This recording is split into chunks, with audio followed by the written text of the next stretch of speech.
I continue to have just this one. Huh? It's Italian coffee, my friends. I can't. But it's normal. You are American.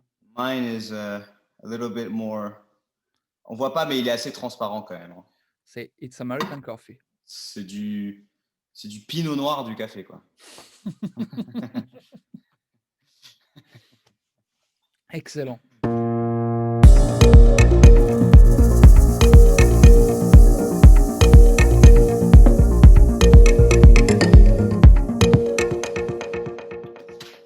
Good morning, everybody. I'm very happy to host INVOKER today for my first edition of Morning Talks. Good morning, my friends. How are you today? I'm good morning. I'm good. Mhm. How Uh, how is Paris? Paris is the situation is a bit complicated because we have a 6 p.m. curfew right now, Mhm. which is not great, and things are about to get worse because there's going to be a third lockdown. The government is trying to prepare a third lockdown. So yeah, it's not the happiest of times, but on the positive side, we actually have a lot of time to produce music and to learn new things and to invest in the things we really want to do. I totally agree with you. Mhm. I have some question and have a conversation with you about music and Yeah, let's talk inspiration. about music. So the first one was how you decide to be a part of this electronic music scene. That's a good question, actually. Uh, well, I Yeah. didn't really decide. I didn't really decide to be part of this Hmm. electronic music scene.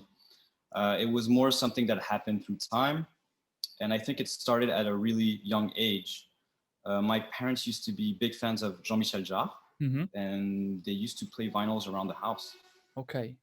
And when I was a kid, I just remember one of my first memories actually was being in front of the speaker and being Hmm. drawn. I was drawn by this synthetic sound because my parents used to listen to other music. They used to listen to rock and other stuff, but I was really absorbed Okay. by this weird synthetic sound. Hmm. And so this is one of my first memories actually, and I think it defined a lot of things really Okay. early. And then when I grew up, my two older brothers used to listen to the Global Underground compilations with Okay. Sasha, John Digweed, and all that.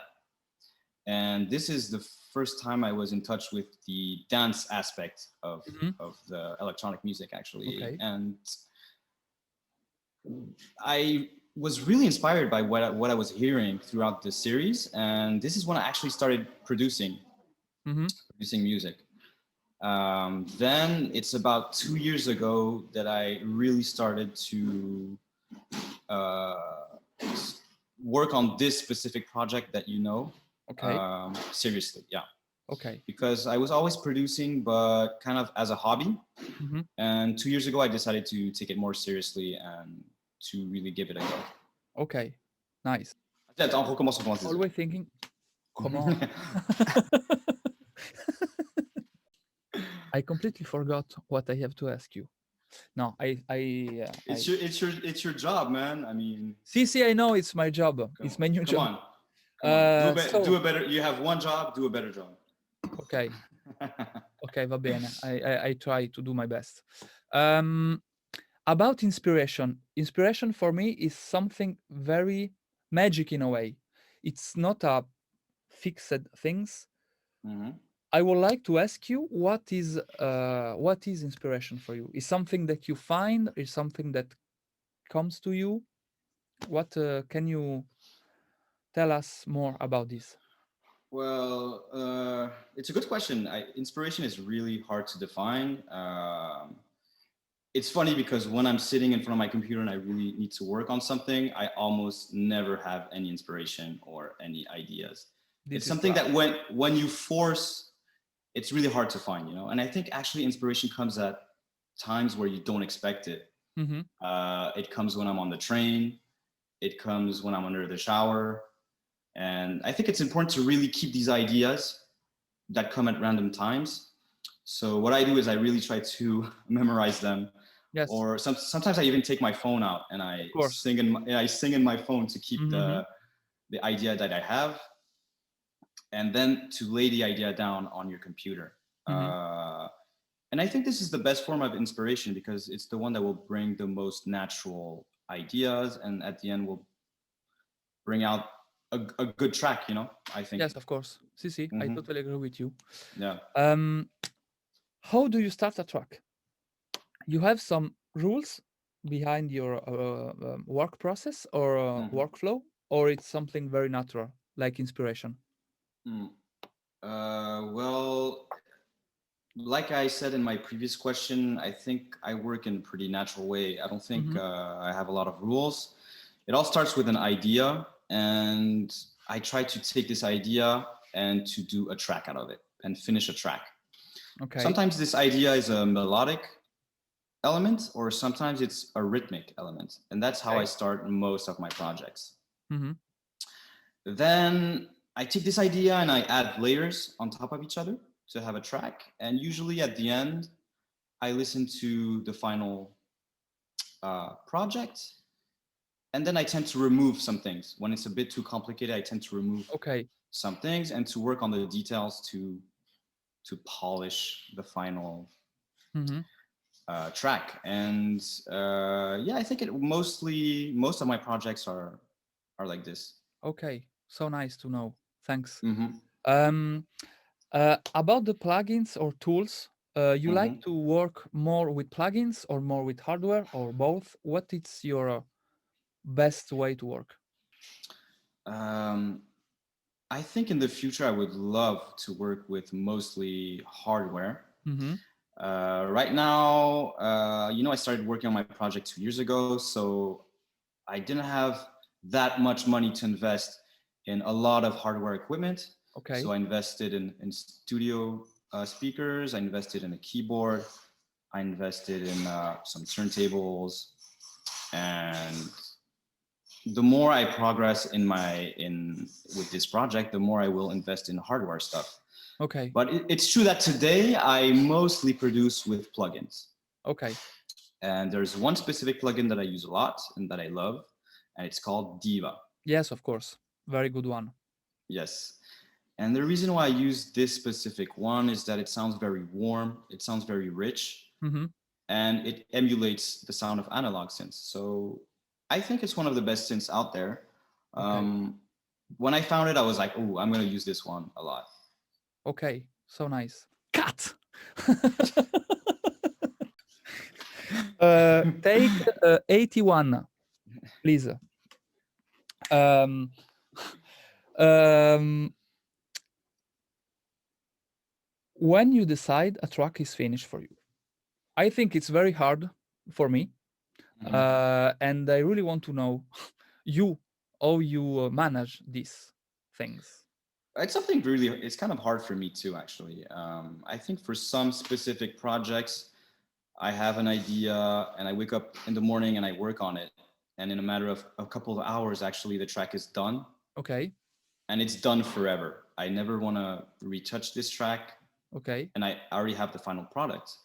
And then there's some other projects where I don't really know where I'm going, but I like the idea. I like the idea, but I don't really know what to bring out of it. And some projects can go on like this for months, where Yes, of course. you're going to get something out of it, but you don't really Hmm. know how. And sometimes you don't really know when it's done, but you just decide, okay, I think I'm done with it.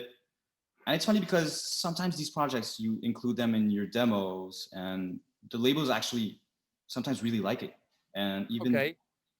even people really love this specific track. So I think for some projects, you decide when it's done. And I think for others, you don't really know.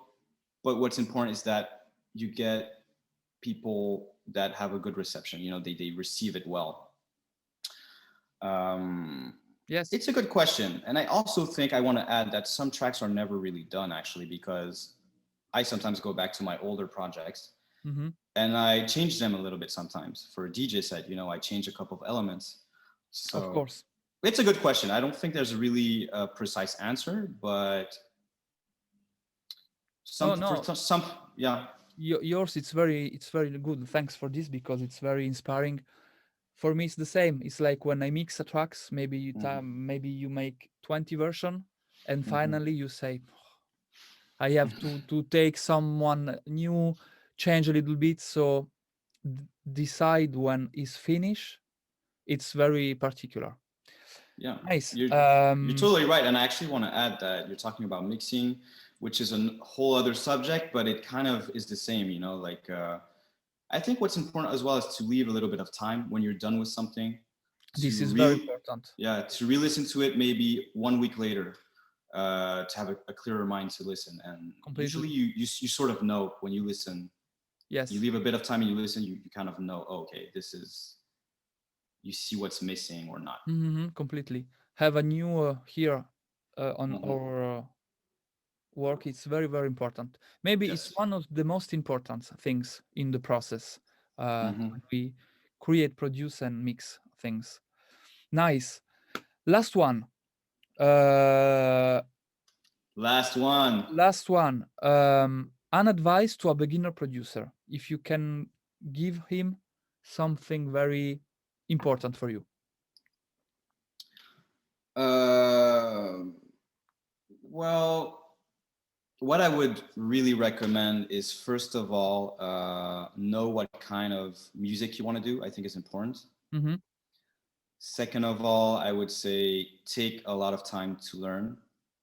Yes, very important. And third of all, take a lot of time in general. I mean, if you want to do this and you're really passionate about it, and it's not just true for music, it's true for everything in life. I think Mm-hmm. if you really want to do something, it will take time.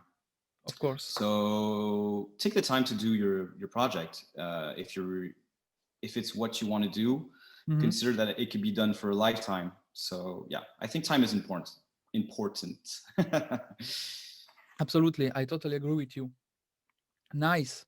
Uh, my Yeah, friends, thanks a lot. Thanks for your time. Thanks for your advice.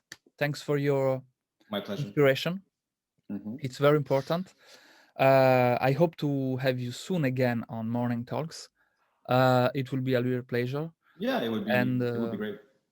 yeah, I was happy to be here to talk about this, and especially during these hard times, it's nice to be talking to other artists, like I said, and let's do this again soon. with big pleasure. Have a nice day, my friends, Cheers. in Have music. a nice day. Cheers. Bye. Bye. Ka!